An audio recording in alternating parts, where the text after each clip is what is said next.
darating doon na makikita po natin ang kalahati ng tulay na nasira dulot ng matinding pagbaha. Kaya nga po pinapaulit na mag-ingat at maghanda sa darating na bagyong ito.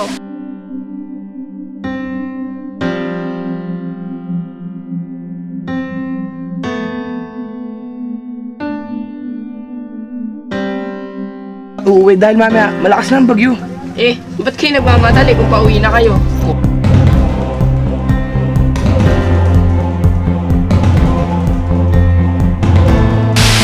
Paano tayo mahigit sa mga batang yan?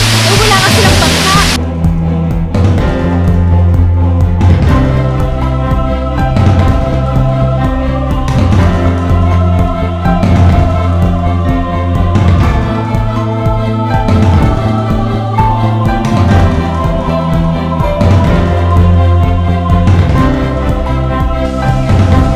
Huwag niyo pong kakalimutang lumapit sa lubid.